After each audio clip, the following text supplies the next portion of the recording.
전도사님 특별 찬송으로 하나님께 영광 올려드리겠습니다.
즐거이 가서 그 언덕에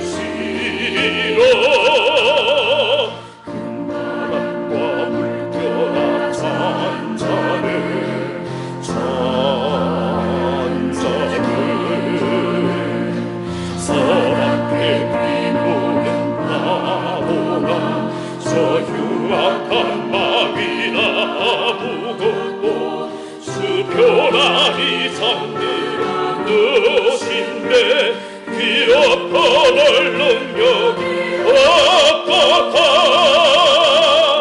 주 예수 홍파를 부시자. 잔잔해 잔잔해 주 예수 홍파를 부시자. 잔잔하라.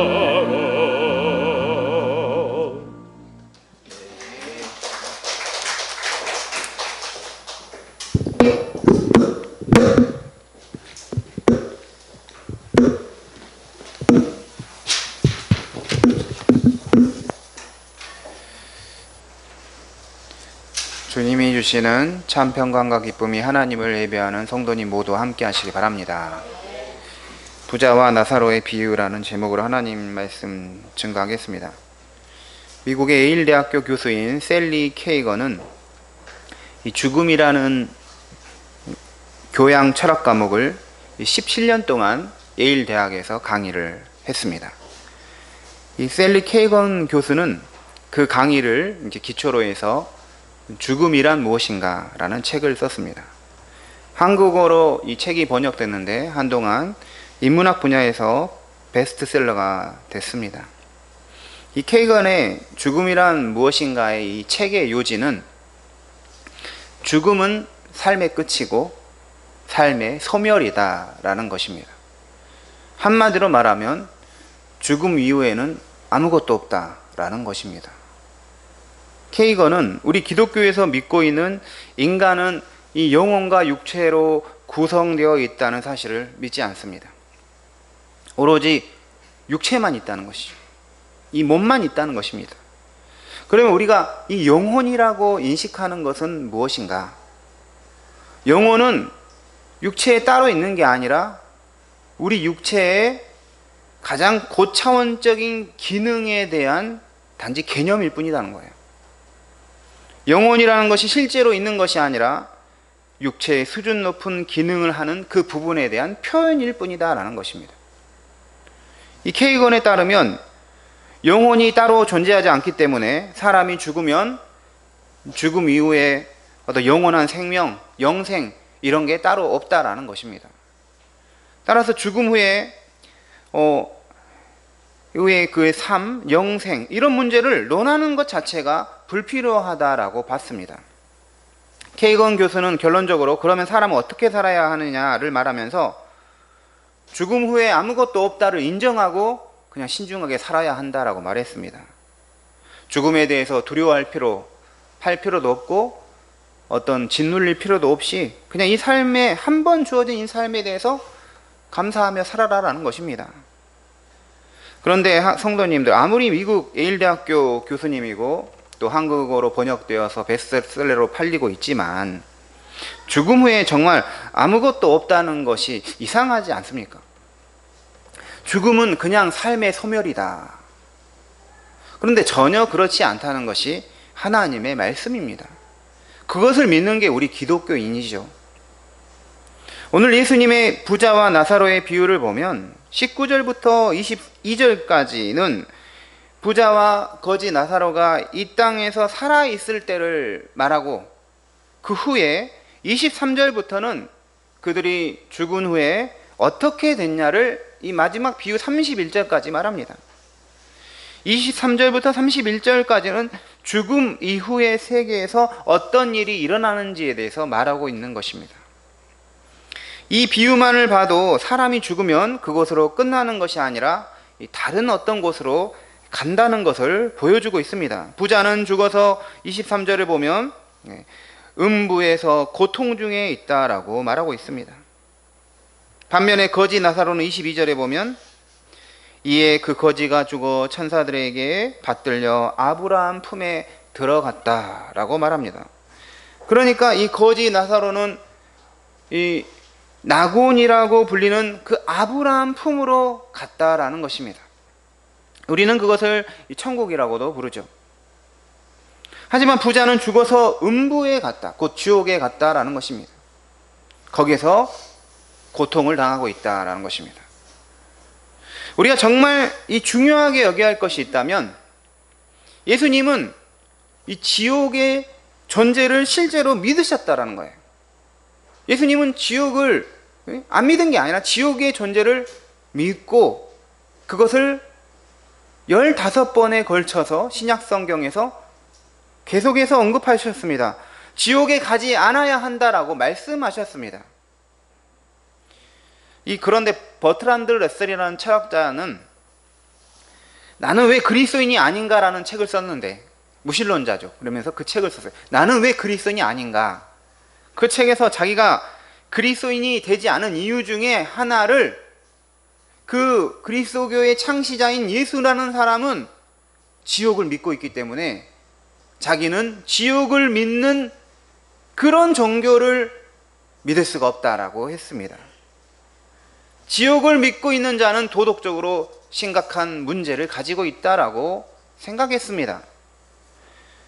버트란드 러셀이라는 철학자는 자기가 예수님 안 믿는 이유가 예수님이 지옥의 존재를 믿고 있다라고 말하지만, 예수님이 지옥의 존재를 믿으시고 또 그것을 강력하게 말씀하셨기 때문에 오히려 우리 그리스도인들 중에는 바로 그 이유 때문에 예수님을 믿기도 합니다. 제가 신학대학 다닐 때 참 똑똑하고 훌륭하신 선배 전사님이 계셨는데, 이분이 왜 신학대학에 왔는지를 말하는데 자기는 지옥이 너무너무 무서웠다는 거예요. 지옥이 정말 지옥 가기 싫어가지고 예수님 믿었고 그 예수님 믿은 것으로 좀 충분하지 않은 것 같아서 신학대학까지 왔다는 거예요. 지옥 가기 싫어서 신학 전공을 하셨다라는 것입니다. 어떤 사람에게는 지옥의 존재 이유가 예수님을 믿지 못하게 하지만, 우리 그리스도인에게는 오히려 예수님 믿는 이유가 되기도 하는 것이죠.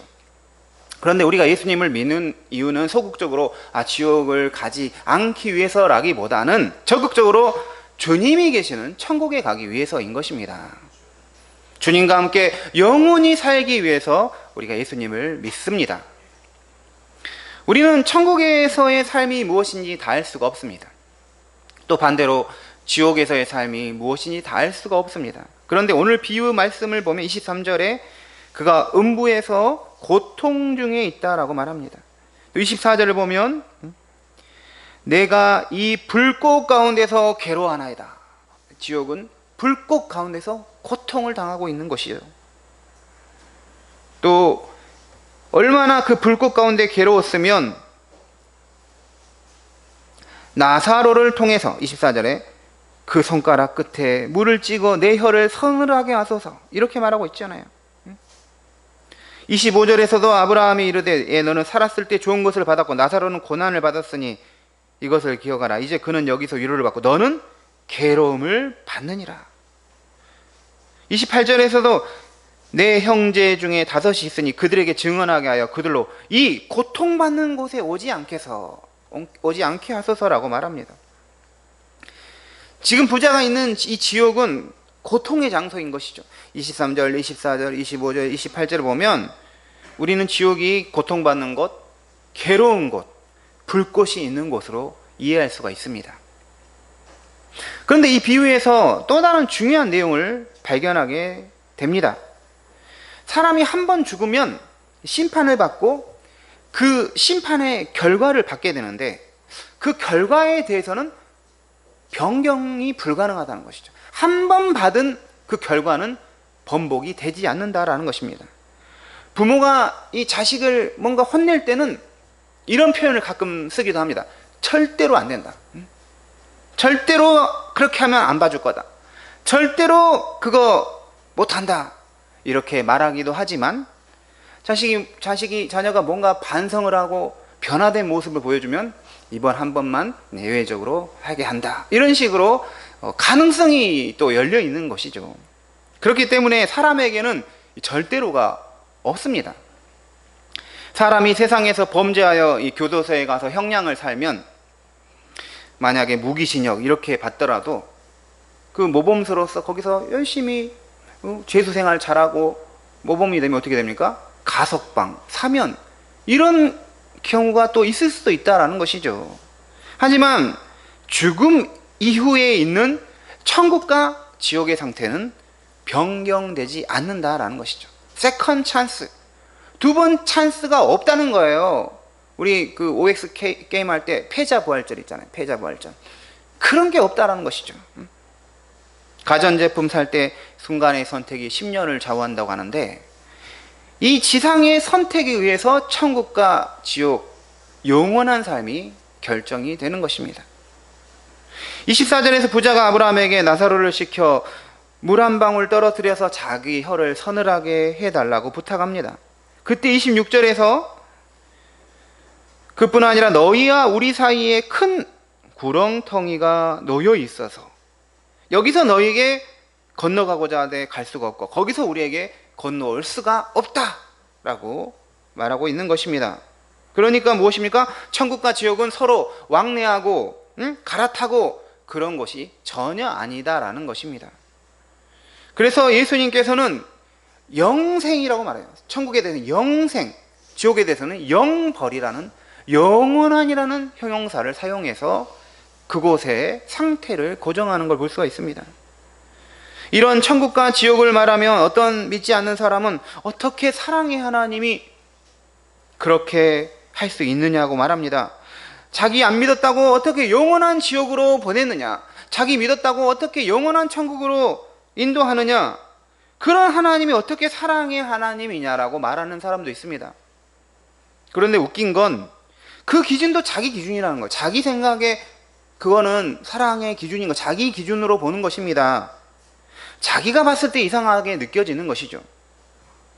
거기에는 하나님의 판단, 뜻보다는 자기의 판단, 자기의 뜻이 더 옳다는 생각이 깔려 있는 것입니다. 우리 믿는 자들은 모든 판단을 하나님의 판단에, 모든 뜻을 하나님의 뜻에 맞춰야 하는 것입니다. 하나님이 성경에 계시하신 진리를 벗어나거나 그것을 넘어서서 생각하고 상상해서는 안 된다라는 것이죠. 그래서 고린도전서 4장 6절에 기록된 말씀 밖으로 넘어가지 말라고 했습니다.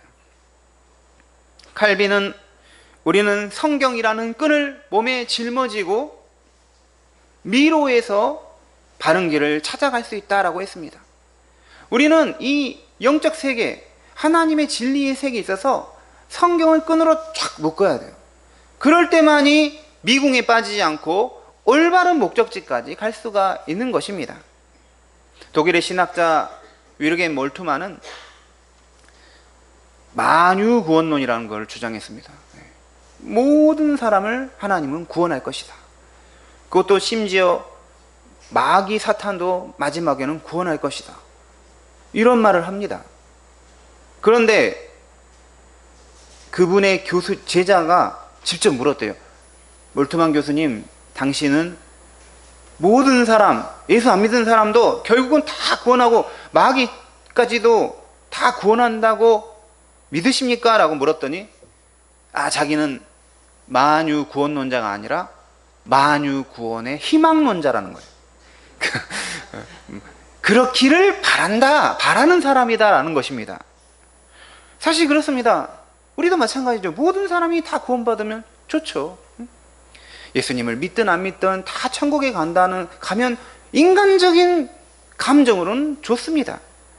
하지만 그것은 우리의 인간적인 희망일 뿐이지 하나님이 성경에서 계시한 것은 아니다라는 것이죠.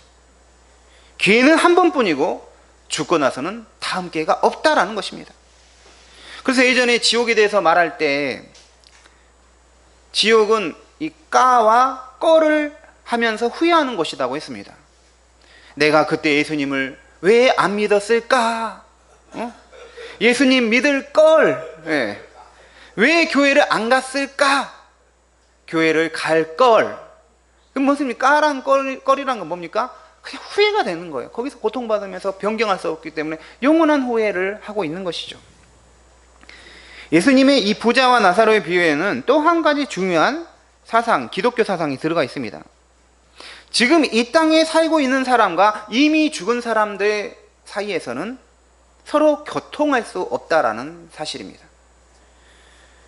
지금 여기에 살고 있는 사람과는 예수님 믿고 먼저 죽은 사람이든 예수님 안 믿고 죽은 사람이든 어떤 교통도 일어날 수 없다라는 것을 말하고 있습니다. 그러니까 산 사람과 죽은 사람의 교통, 이런 것을 전혀 인정하지 않고 그런 일을 하려는 사람을 영매자라고 하잖아요. 죽은 사람과 산 사람을 연결해주는, 이런 것을 다 부정하는 것입니다. 30절과 31절을 보시면 이르되 그렇지 아니하니이다. 아버지 아브라함이여, 만일 죽은 자에게서 그들에게 가는 자가 있으면 회개하리이다.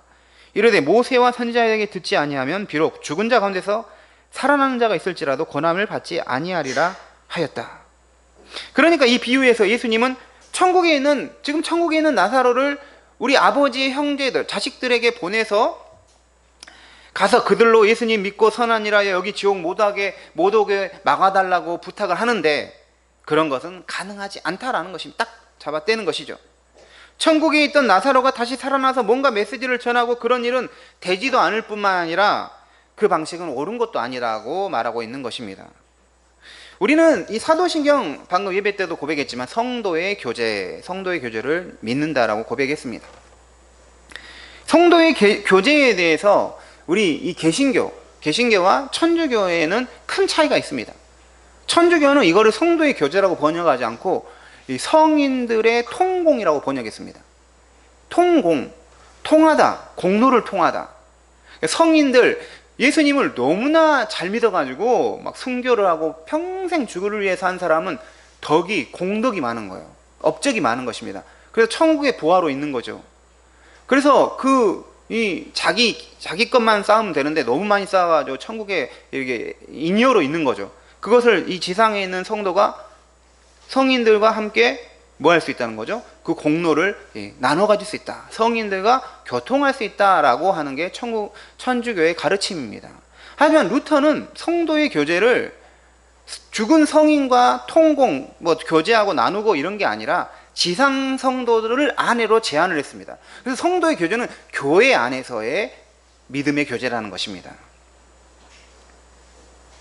로마 베드로 성당을 지을 때 당신이 헌금을 하면 이 동전이 떨어질 때 연옥에 있던 이 성도가 천국으로 올라갈 거다. 이렇게 지상의 성도가 연옥에 있는 곳에 영향을 미친다. 아니면 천국에 있는 어떤 곳에 있는 천주교는 연옥이 있잖아요. 그 성도가 지상에 있는 성도에게 영향을 미친다. 이런 것들을 다 부정하는 게 개신교에 있는 것입니다. 우리 그리스도인은 그러므로 이미 죽은 이들, 그들이 믿는 사람이든 아니든 그들과 어떤 교통도 나누지 않는다라고 믿어야 합니다. 근데 그렇게 실제로 교통을 가질 수 있다라고 믿는 종교가 유교입니다. 유교의 제사 제도는 조상들이 이미 죽었지만 죽은 날 그 후손과 조상이 제사를 통해서 서로 교통할 수 있다라고 생각합니다. 그래서 제사를 지내면 조상들이 그 음식을 먹고 간다고 여깁니다. 저는 이제 그 전통 유교 집안에서 자랐어요. 그러다 기독교로 이제 다 바뀌었는데, 어렸을 때부터 제사 지내기 너무나 익숙해요. 제사 지내려면 문을 열어놔야 됩니다. 대문을 열어놓으면 이제 대문 열어놓고 이렇게 이제 제사를 지내고 나서 다 끝나면 문을 닫아놓죠. 그 말은 무엇입니까? 와서 음식을 먹고 이렇게 교제를 한다라는 생각을 하고 있는 것이죠. 어떤 분은 꿈에 돌아가신 그 아버지가 나타나서 뭐라고 말씀을 하셨다라는 것입니다.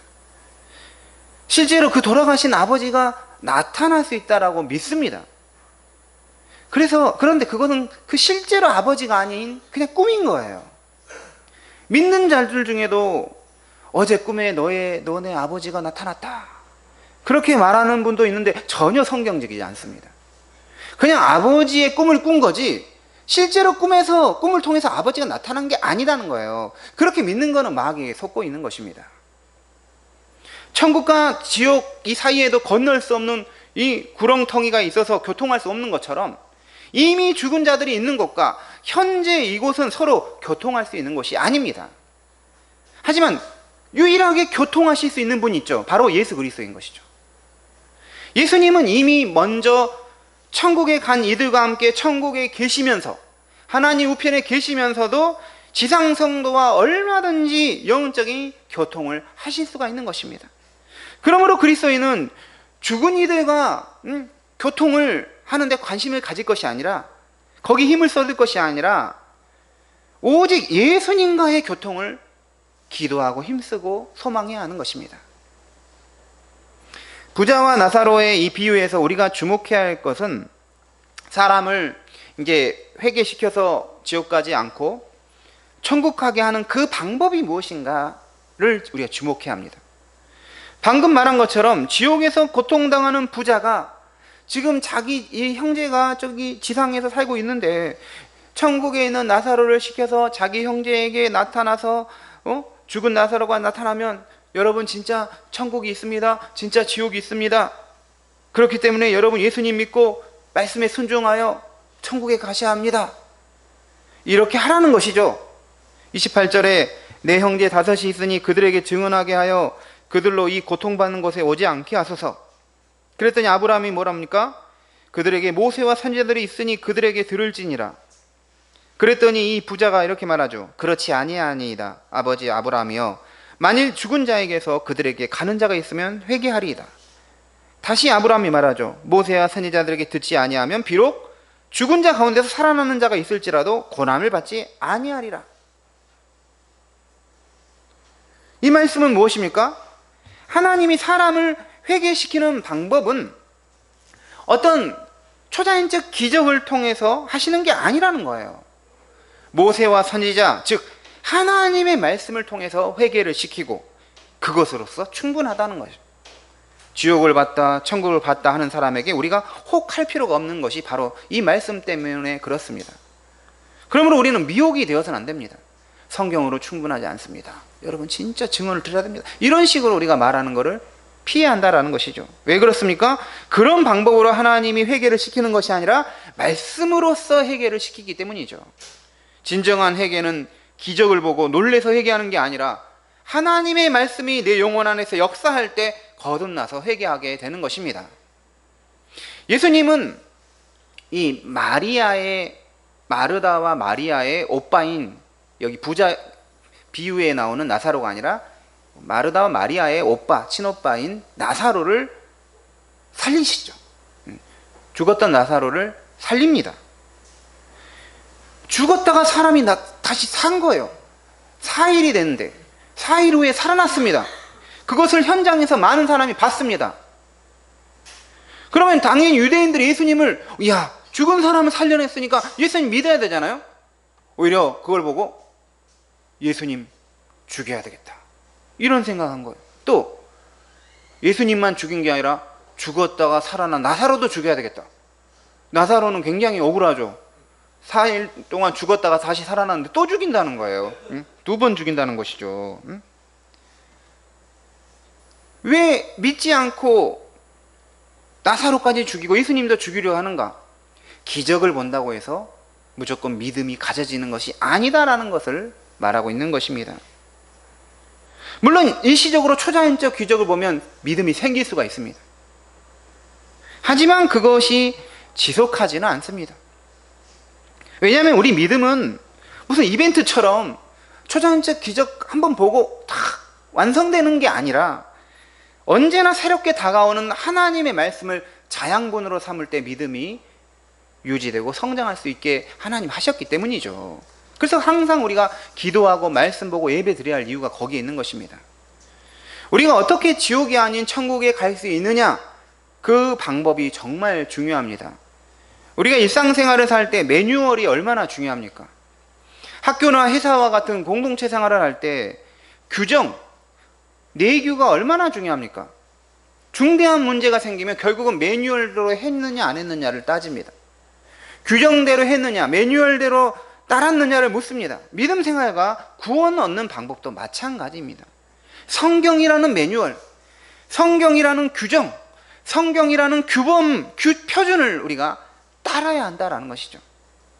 저는 이 하나님의 경험을 중요하게 여기는 목회자 중에 한 명입니다. 하나님 만나고 하나님 경험하는 것, 이것은 우리의 믿음을 살아있고 활력을 주게 하는 것입니다.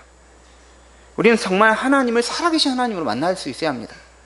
그런데 말씀이라는 이 테두리 안에서 하나님을 경험하고 하나님의 인도하심과 지도를 받을 수 있어야 한다는 것이죠. 말씀이 우리 영혼을 지배하고 새롭게 하지 않으면 아무리 놀라운 일이 생긴다 하더라도 그때뿐인 것입니다. 오늘 말씀 처음으로 돌아가겠습니다. 19절부터 22절까지 보시면 부자와 거지 나사로가 지상에서 살 때까지의 내용을 기록하고 있습니다. 19절 보면 같이 읽겠습니다. 19절 시작.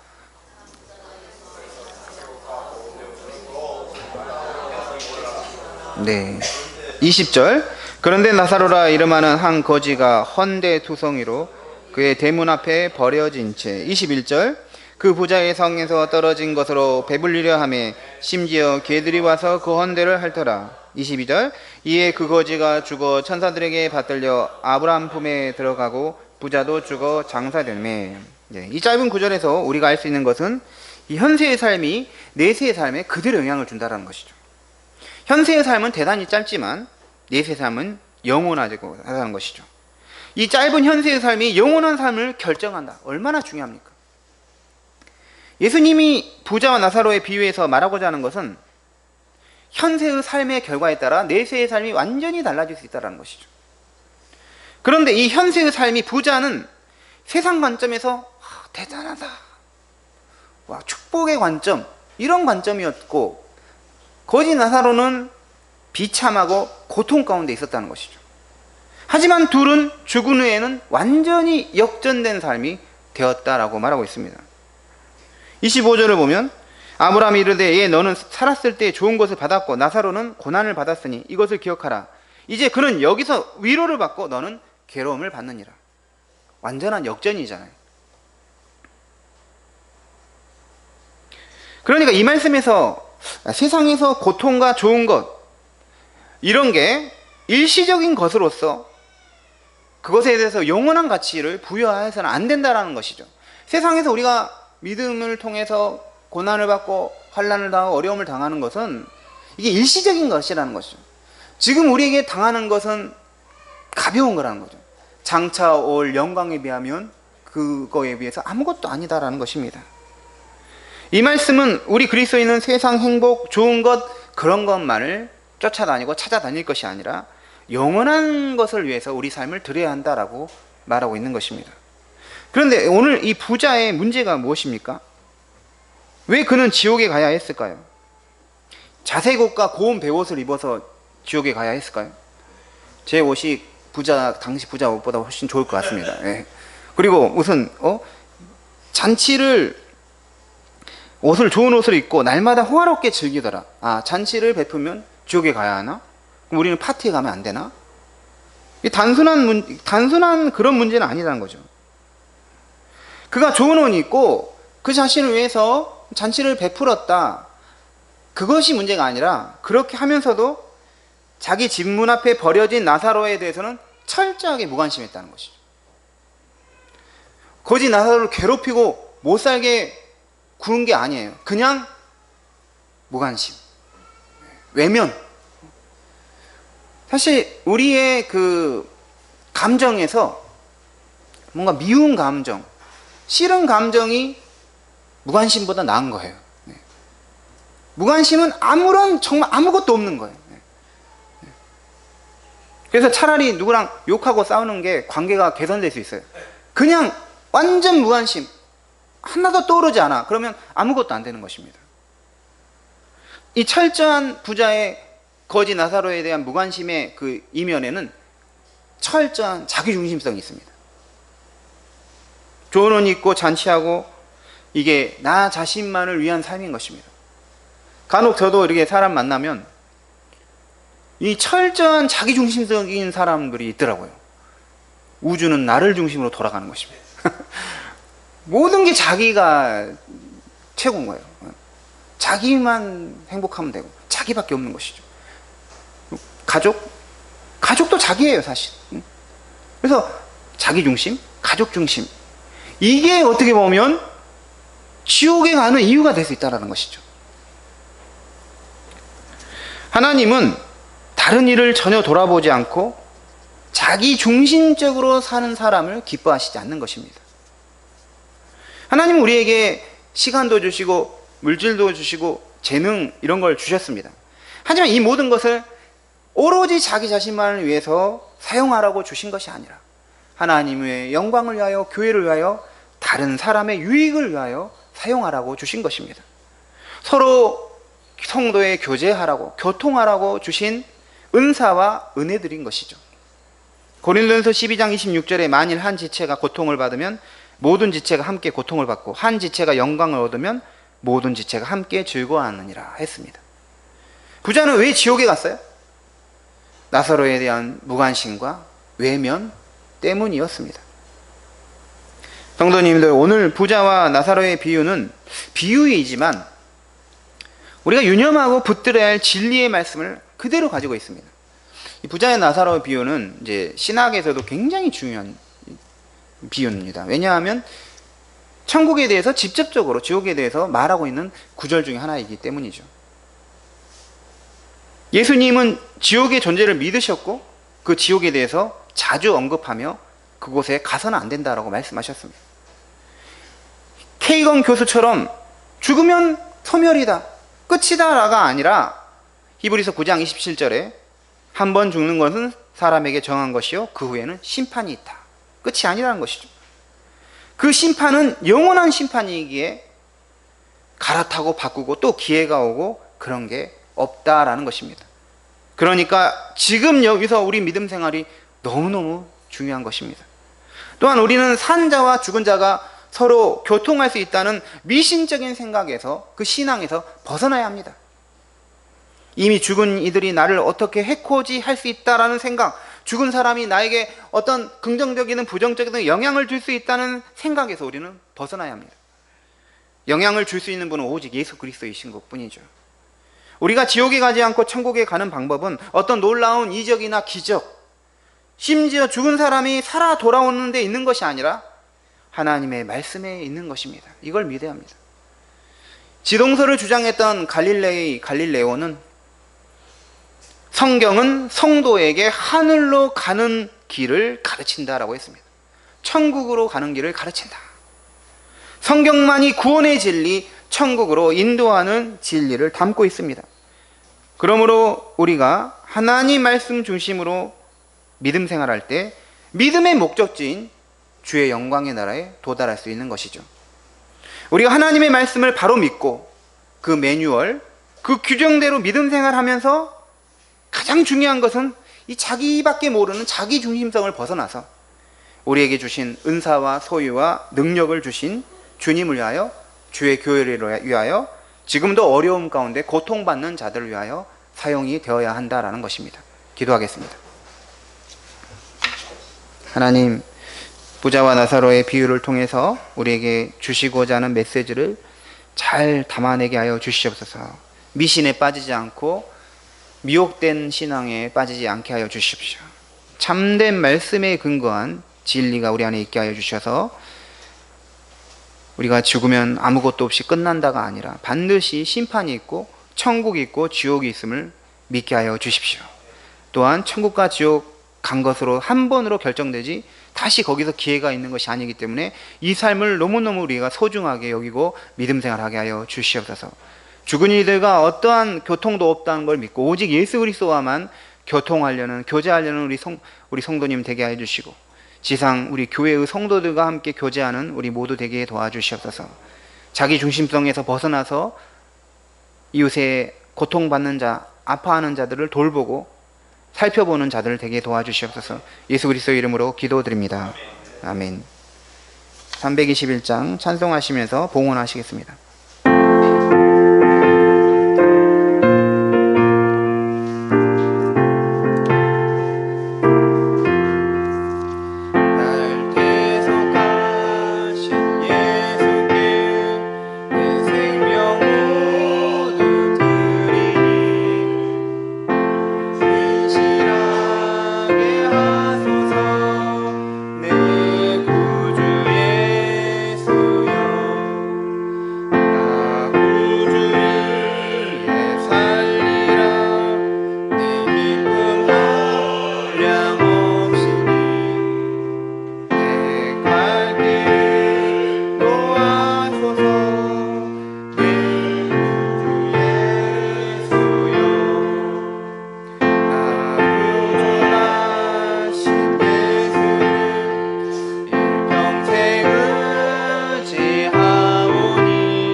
다스게 하소서.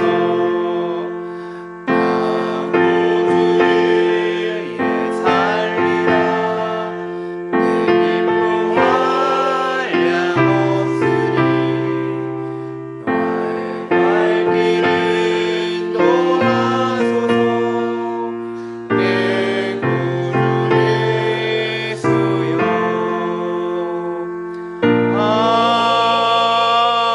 아멘. 하나님, 우리의 현재의 삶이 영원한 삶을 결정하기에 오늘 하루하루가 너무나 귀합니다. 우리가 하루하루를 주 안에서 의미 있고 주의 뜻을 이루며 살아가는 우리 모두 되게 도와주시옵소서. 한 주간 동안 또 주의 은혜 가운데 지켜주시고 주일에 이렇게 교회에 와서 함께 예배합니다. 믿음의 교제, 성도의 교제 나누게 하심 감사합니다. 예배를 통해서 우리가 함께 교제하고 성도들 사이에 교제할 뿐만 아니라 그리스도와 교제하게 하여 주시옵소서. 성령의 충만함을 우리가 다 누리게 하여 주시옵소서. 하나님, 우리가 한 주간 살아갈 때 주의 은혜가 있었습니다. 이것이 너무나 감사하고 또 예배 드릴 수 있음을 감사하여 또한 우리가 주님께 봉헌을 드립니다. 우리의 물질이 우리의 마음을 담아내고 우리의 또 이 물질을 드리면서 우리의 몸과 마음도 주님께 온전히 드리고 주님을 위하여 헌신하며 살게 하여 주시옵소서. 자기 중심성에서 벗어나서 예수 그리스도 중심으로 살아가는 우리 모두 되게 해 주시옵소서. 이 예물이 쓰이는 곳에 또한 천국 자녀들을 모으는 사역을 행하게 하여 주시옵소서.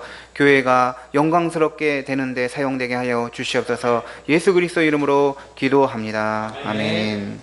네, 자리에 앉아주시기 바랍니다.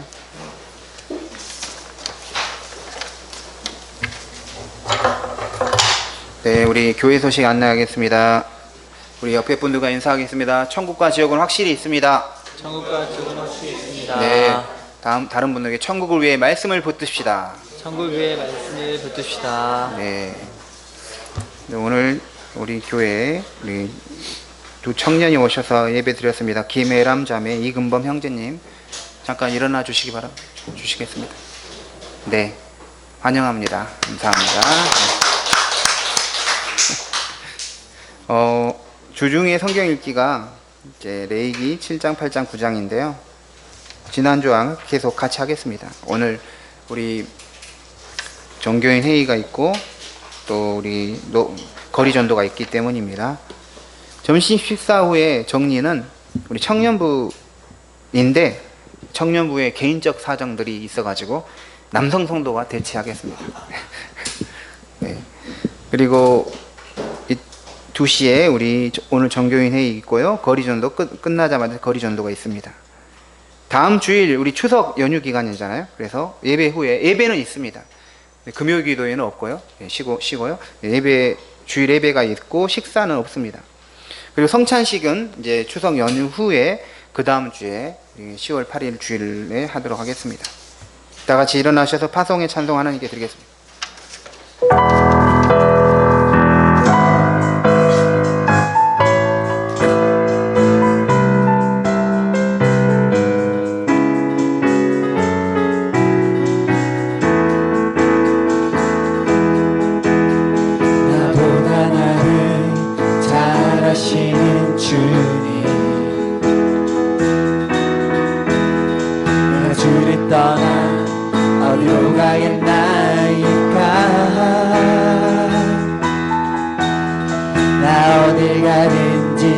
손이 나를 인도하시며 주의 오른손이 나를 붙드시리라. 나를 창세전부터 계획하시고 지금까지 인도하시네. 하나님이여 주의 생각이 어찌 이리 보배로우신지 나의 생각보다 나의 뜻보다 더 크고 놀라우신 주님 하나님이여 나를 살피사 나의 마음을 다시 오니 나를 영원한 길로 인도하소서. 하나님이여 주의 생각 하나님이여 주의 생각이 어찌 그리 보배로우신지 나의 생각보다 나의 뜻보다 더 크고 놀라우신 주님 하나님이여 나를 살피사 나의 마음을 다시 오니 날 영원한 길로 인도하소서. 우리 주 예수 그리스도의 은혜와 하나님 아버지의 크신 사랑과 성령의 교통하심이 죽음 후에 있을 영원한 천국을 소망하며 현재의 자기 중심성에서 벗어나서 그리스도 중심 하나님 중심으로 성령 안에서 살아가길 원하는 모든 주의 자녀들 위해 많은 이들을 주님께 인도할 이들을 위해 지금부터 영원토록 함께 하시길 간절히 축원하옵나이다. 아멘.